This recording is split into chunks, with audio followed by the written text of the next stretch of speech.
Ini yang jadi masalah, Pak. Kata mereka apa? Kami punya dalil yang menunjukkan bahwa alat musik halal. Kami punya dalil. Emangnya cuma situ yang punya dalil?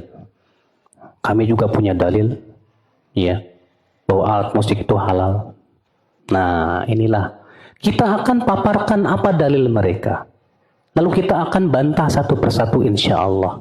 Mudah-mudahan waktunya cukup. Tinggal sejam lagi soalnya.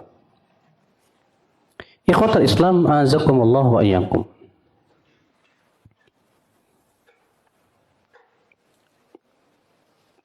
Dalil yang digunakan oleh mereka di antaranya hadis dari Aisyah radhiyallahu anha bahwasanya ketika aku bersama Rasulullah SAW duduk di rumah, istadanat alaina imra'atun kanat tughanni, maka seorang wanita minta izin yang biasa bernyanyi itu. Falam tazal biha Aisyah radhiyallahu anha hatta ghannat. Maka kemudian terus meneruslah, ya, dia berada di sisi Aisyah sampai si wanita itu pun menyanyi.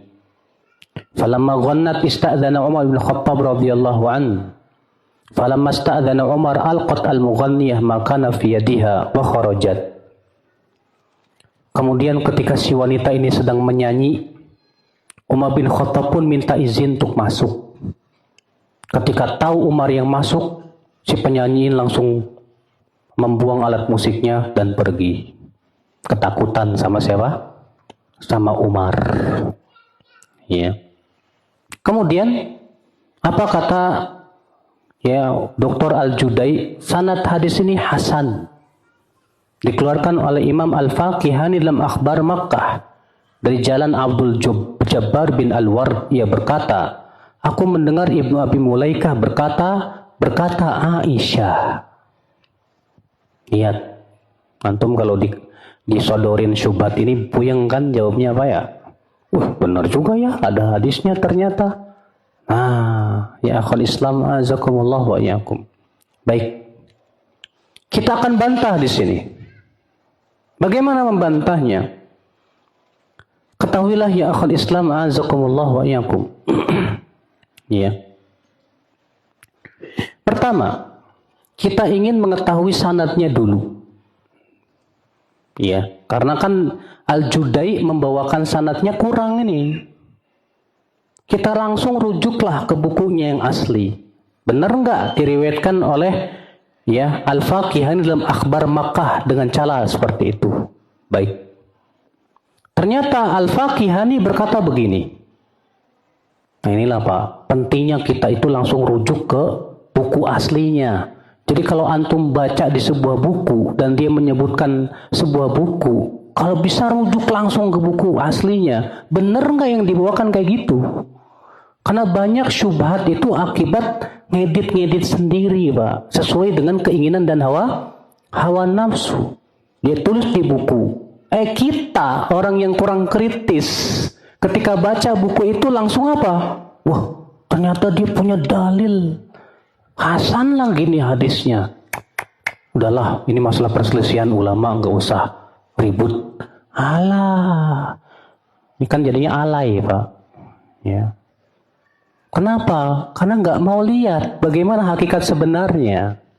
Baik, Al-Faqihani berkata, Haddatsana Abu Yahya bin Abi Masarrah. Qala haddatsana Ahmad bin Muhammad. Qala haddatsana Abdul Jabbar bin Al-Ward. Ia berkata, aku mendengar Ibnu Abi Mulaikah berkata Aisyah. Baik. Ini dia sanadnya secara lengkap.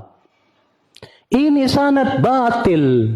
Kita akan lihat dari mana kebatilannya. Pertama, karena di dalam sanadnya ada Abu Yahya bin Abi Masarrah yang tidak disebutkan oleh Al-Judai dalam bukunya tersebut. Al-Judai cuma mengatakan dalam bukunya apa? Dikeluarkan oleh Al-Faqihani dalam Akhbar Makkah dari jalan Abdul Jabbar bin Al-Ward. Nggak disebutin siapa yang meriwayatkan dari Abdul Jabbar.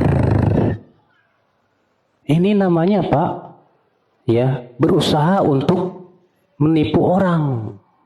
Seakan-akan ini sanad hasan. Ternyata setelah kita rujuk sanadnya yang benar, haddatsana Abu Yahya bin Abi Masarrah. Abu Yahya bin Abi Masarrah majhul hal. Dan majhul hal itu dhaif ya akhul Islam azakumullah wa yakum, lemah. Ya. Ikhwatal Islam azakumullah wa yakum. Tidak ada para ulama yang menganggapnya thiqah dia itu. Ya. Ikhwatal Islam azakumullah wa iyyakum. Ini yang pertama kata beliau. Ya, ternyata setelah kita lihat sanadnya lemah sekali. Hadis sanadnya lemah karena ada perawi yang bernama siapa? Abu Yahya bin Abi Masarrah. Ya, ikhwata Islam azakumullah wa iyyakum.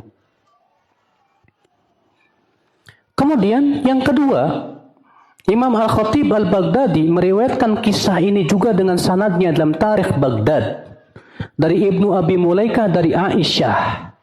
Namun di situ tidak ada lafaz, ya, alqat al-mughanniyah makana fi yadiha, bahwa si penyanyi ini melemparkan alat musiknya. Tidak ada lafaz itu. Tidak disebutkan oleh Al-Khatib Al-Baghdadi. Lalu beliau berkata, kata Al-Khatib, wa aslul hadis batil. Dan asal hadis ini adalah batil. Ini pernyataan siapa? Al-Khatib Al-Baghdadi. Ya.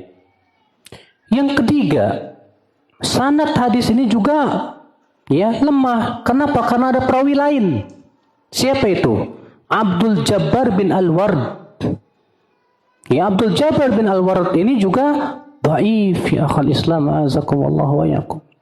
Sehingga dari itulah ya akhal Islam, ya hadis ini tidak bisa dijadikan hujah. Tidak bisa dijadikan hujah. Sudah jelas kepada kita hadis ini apa? Lemah ya akhal Islam azakumullah wa yakum. Baik. Assalamualaikum warahmatullahi wabarakatuh. Alhamdulillah, hamdan katsiran tayyiban mubarakan fi kama yuhibbu rabbuna wa yarda. Wassalatu wassalamu ala Rasulillah wa ala alihi wa sahbihi wa mawalah. Asyhadu an la ilaha illallah wahdahu la syarika lahu wa asyhadu anna Muhammadan abduhu wa rasuluh. Masyaallah muslimin wal muslimat, rahimani wa rahimakumullah, saudara-saudariku sekalian, kaum muslimin dan muslimat yang mudah-mudahan Allah Azza wa Jalla berikan keberkahan dalam kehidupannya.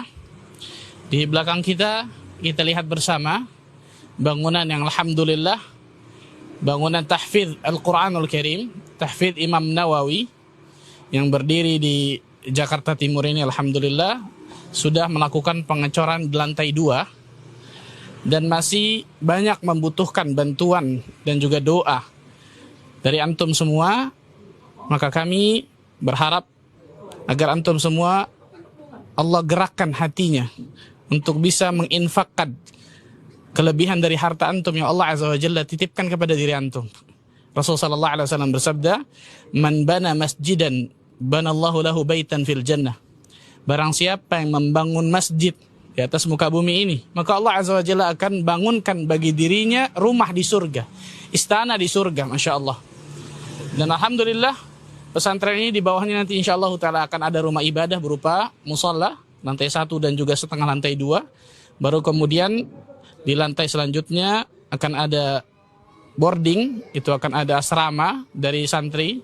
Dan kita tahu bersama ketika orang menghafalkan Al-Quran, santri menghafalkan Al-Quran, maka mudah-mudahan kita berharap kepada Allah Azza wa Jalla, apa yang kita sumbangsihkan, apa yang kita donasikan dari harta kita yang Allah titipkan kepada diri kita, bisa benar-benar mengantarkan kita ke surga Allah Azza wa Jalla. Karena ingat ya ikhwan, harta yang kita sedekahkan di atas muka bumi ini, maka itulah harta yang akan kita bawa dan kita tuai hasilnya di negeri akhirat insyaAllah. Maka mudah-mudahan Allah Azza wa Jalla bukakan hati antum semua untuk bisa memberikan sumbangan yang terbaik, donasi yang terbaik bagi pesantren Al-Imam An-Nawawi ini. Mudah-mudahan Allah Azza wa Jalla berkahi kehidupan kita semua. Subhanakallah bihamdika, asyhadu an la ilaha illa anta astaghfiruka wa atubu ilaik. Wassalamualaikum warahmatullahi wabarakatuh.